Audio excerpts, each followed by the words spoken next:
Hello friends, ಹೇಗಿದ್ದೀರೆಲ್ಲರೂ? ಗೃಹ ಸಂಗಾತಿ ಚಾನಲ್ಗೆ ಸ್ವಾಗತ. ಇವತ್ತು ನಾನು ನಿಮಗೆ ಅರೇಬಿಯನ್ ಚಿಕನ್ ಮಸಾಲ ಪೌಡರ್ ಯಾವ ರೀತಿ ಮಾಡೋದು ಅಂತ ಹೇಳಿಕೊಡ್ತೇನೆ. ಈ ಅರೇಬಿಯನ್ ಮಸಾಲ ಪೌಡರನ್ನು ನಾವು ಚಿಕನ್ ಮಜ್ಬೂಸ್ ಮಾಡುವಾಗ, ಇದು ಬಿರಿಯಾನಿಯೇ ಅರೇಬಿಯನ್ ಡಿಶ್, ಚಿಕನ್ ಕಬ್ಸ ಮತ್ತು ಚಿಕನ್ ಮಂದಿ ಎಲ್ಲ ಮಾಡುವಾಗ ಈ ಮಸಾಲ ಪೌಡರನ್ನು ನಾವು ಬಳಸ್ಕೊಳ್ಬೋದು ಫ್ರೆಂಡ್ಸ್. ಮಸಾಲ ಪೌಡರ್ ಹಾಕಿ ರೆಸಿಪಿ ಮಾಡೋದ್ರಿಂದ, ಅಂದರೆ ಚಿಕನ್ ಕಬ್ಸ ಮತ್ತು ಚಿಕನ್ ಮಜ್ಬೂಸ್ ಮತ್ತು ಚಿಕನ್ ಮಂದಿ ಮಾಡುವಾಗೆಲ್ಲ ತುಂಬಾ ರುಚಿಯಾಗಿರ್ತದೆ ಮತ್ತು ತುಂಬಾ ಟೇಸ್ಟಿಯಾಗಿರ್ತದೆ. ಹಾಗಾದರೆ ಬನ್ನಿ ಫ್ರೆಂಡ್ಸ್, ಈ ಮಸಾಲ ಪೌಡರ್ ಯಾವ ರೀತಿ ಮಾಡೋದು ಅಂತ ನೋಡ್ಕೊಂಡು ಬರೋಣ. ಮೊದಲಿಗೆ ನಾನಿಲ್ಲಿ ಒಂದು ಪ್ಯಾನ್ ತಗೊಂಡಿದ್ದೇನೆ. ಅದಕ್ಕೆ 1 ಚಮಚದಷ್ಟು ಜೀರಿಗೆ ಹಾಕ್ತಾ ಇದ್ದೇನೆ. 2 ಚಮಚದಲ್ಲಿ 1 ಚಮಚ ಜೀರಿಗೆ ಹಾಕಿದ ನಂತರ ನಾನಿಲ್ಲಿ ಅದೇ ಚಮಚದಲ್ಲಿ 1.5 ಚಮಚದಷ್ಟು ಕೊತ್ತಂಬರಿಯನ್ನು ಹಾಕ್ತಾ ಇದ್ದೇನೆ. 1 ಚಮಚ ಏಲಕ್ಕಿ ಹಾಕ್ತಾ ಇದ್ದೇನೆ. ಅನಂತರ 1 ಚಮಚದಷ್ಟು ಕಾಳು ಮೆಣಸು ಹಾಕ್ತಾ ಇದ್ದೇನೆ. 2 ಬೇ ಲೀಫನ್ನು ಹಾಕ್ಕೊಳ್ಬೇಕು. ಅನಂತರ 5ರಿಂದ 6 ಕೆತ್ತೆ ಹಾಕಿದರೆ ಸಾಕಾಗ್ತದೆ ಫ್ರೆಂಡ್ಸ್. ನೆಕ್ಸ್ಟ್ ಇಲ್ಲಿ ನಾನು ಅರ್ಧ ಜಾಯಿಕಾಯಿ ಹಾಕ್ತಾ ಇದ್ದೇನೆ.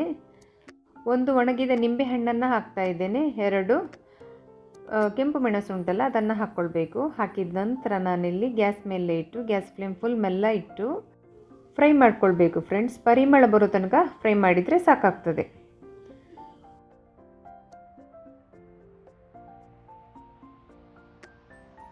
ಇಷ್ಟು ಕಲರ್ ಬರೋ ತನಕ ಫ್ರೈ ಮಾಡಿದರೆ ಸಾಕಾಗ್ತದೆ. ತುಂಬ ಕಲರ್ ಬರೋದು ಬೇಡ, ಲೈಟ್ ಕಲರ್ ಬರೋ ತನಕ ಫ್ರೈ ಮಾಡಿದ ನಂತರ ನಾನಿಲ್ಲಿ ಗ್ಯಾಸ್ ಫ್ಲೇಮನ್ನು ಆಫ್ ಮಾಡ್ತಾ ಇದ್ದೇನೆ.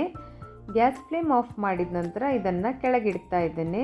ತಣ್ಣಗಾದ ನಂತರ ಮಿಕ್ಸಿ ಜಾರಿಗೆ ಹಾಕ್ತಾ ಇದ್ದೇನೆ.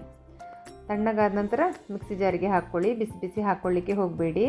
ನೆಕ್ಸ್ಟ್ ನಾನಿಲ್ಲಿ 1/4 ಚಮಚದಷ್ಟು ಅರಶಿನವನ್ನು ಹಾಕಿ ಹುಡಿ ಮಾಡ್ಕೊಳ್ತಾ ಇದ್ದೇನೆ.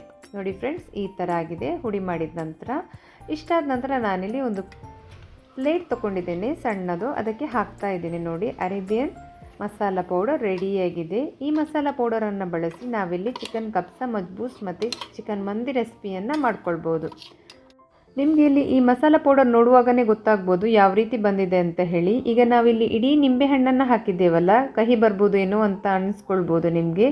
ಏನೂ ಆಗೋದಿಲ್ಲ ಫ್ರೆಂಡ್ಸ್, ಒಳ್ಳೆ ಟೇಸ್ಟಿಯಾಗಿ ಬರ್ತದೆ ನಾವು ಮಾಡಿದ ರೆಸಿಪಿ. ನೋಡಿ, ಈ ಥರ ಬಂದಿದೆ. ಇದನ್ನು ನಾವು ಡಬ್ಬದಲ್ಲಿ ಹಾಕಿ ಸ್ಟೋರ್ ಮಾಡಿ ಇಟ್ಟರೆ ನಾವು ಯಾವಾಗ ಬೇಕು ಆವಾಗ ರೆಸಿಪಿ ಮಾಡುವಾಗ ಇದನ್ನು ಯೂಸ್ ಮಾಡ್ಕೊಳ್ಬೋದು ಫ್ರೆಂಡ್ಸ್. ನೋಡಿ, ಈ ಥರ ಬಂದಿದೆ. ಓಕೆ ಫ್ರೆಂಡ್ಸ್, ನಾನು ಮಾಡಿದ ಇವತ್ತಿನ ವೀಡಿಯೋ ನಿಮಗೆ ಇಷ್ಟ ಆದರೆ ಲೈಕ್ ಮಾಡಿ, ಶೇರ್ ಮಾಡಿ, ಕಮೆಂಟ್ ಮಾಡಿ ಮತ್ತು ಸಬ್ಸ್ಕ್ರೈಬ್ ಮಾಡಲಿಕ್ಕೆ ಮರಿಬೇಡಿ. ಇನ್ನು ನಾನು ನಿಮಗೆ ನೆಕ್ಸ್ಟ್ ವೀಡಿಯೋದಲ್ಲಿ ಸಿಗ್ತೀನಿ. ಅಷ್ಟು ತನಕ ಟೇಕ್ ಕೇರ್, ಬಾಯ್ ಬಾಯ್.